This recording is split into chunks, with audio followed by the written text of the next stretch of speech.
Well, my father collected old phonographs, music boxes, antiques, junk, ever since he was a kid. And I think he said he got his first phonograph when he was 7 years old, so that would have been in the late 1930s. And so, starting from the late 1930s, he accumulated old 78s. He was obsessed with music, and so I actually can't remember a time when I didn't have old 78s in the house around me. I remember going in my dad's record room and putting it on his player and listening to Blind Willie Johnson for the first time. And it was like a revelatory experience because there was so much power and majesty in his gravelly voice and in his guitar playing. I didn't actually start to get terribly obsessive about collecting this old music until probably the 10th grade.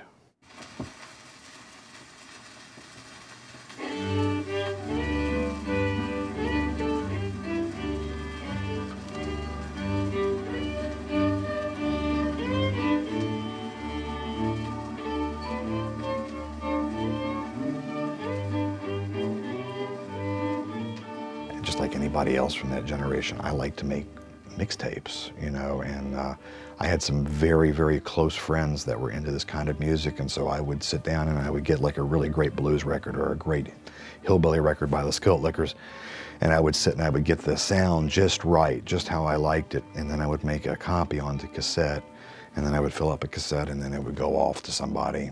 Well, the first thematic album was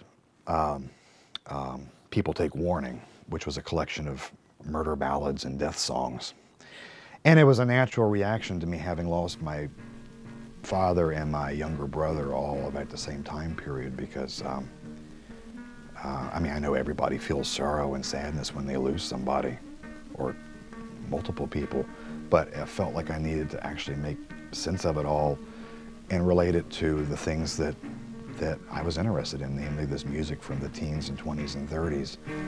The last kind word I hear my daddy say, Lord, the last kind word I hear my daddy say. In college, I became very serious about notions of like what it is to be human and what it is to feel loss or what it is to feel love. What are these mechanisms that exist within our bodies that make us do this, and what drives it? And that's what these projects are all about. And they all start out as these philosophical inquiries, as these curiosities. What does it mean to have loved and to have lost? Some of these are vexatiously rare. For instance, the Geeshie Wiley that you wanted me to play for you exists as one of two known copies. There are two copies, and that can be said for an awful lot of the music that I'm attracted to, is that it actually was not popular.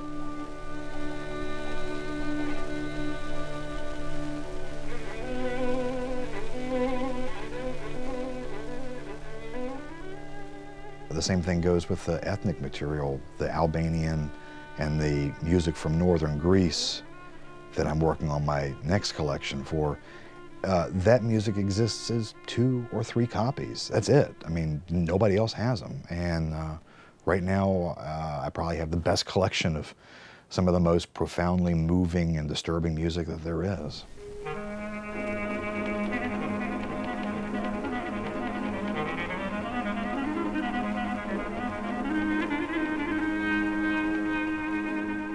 Music is something very interesting that you can do with air. It has a tendency to beg for visuals. It has a tendency to ask for things that are optical rather than oracular. And the best way to weave a narrative is to be able to do both. It's like a storybook. It's a storybook with music. And that's also why I asked Robert to do the artworks for the thing. Because if anyone has a deep sensitivity and reverence for this old music, it's Robert, and he knows what it speaks to.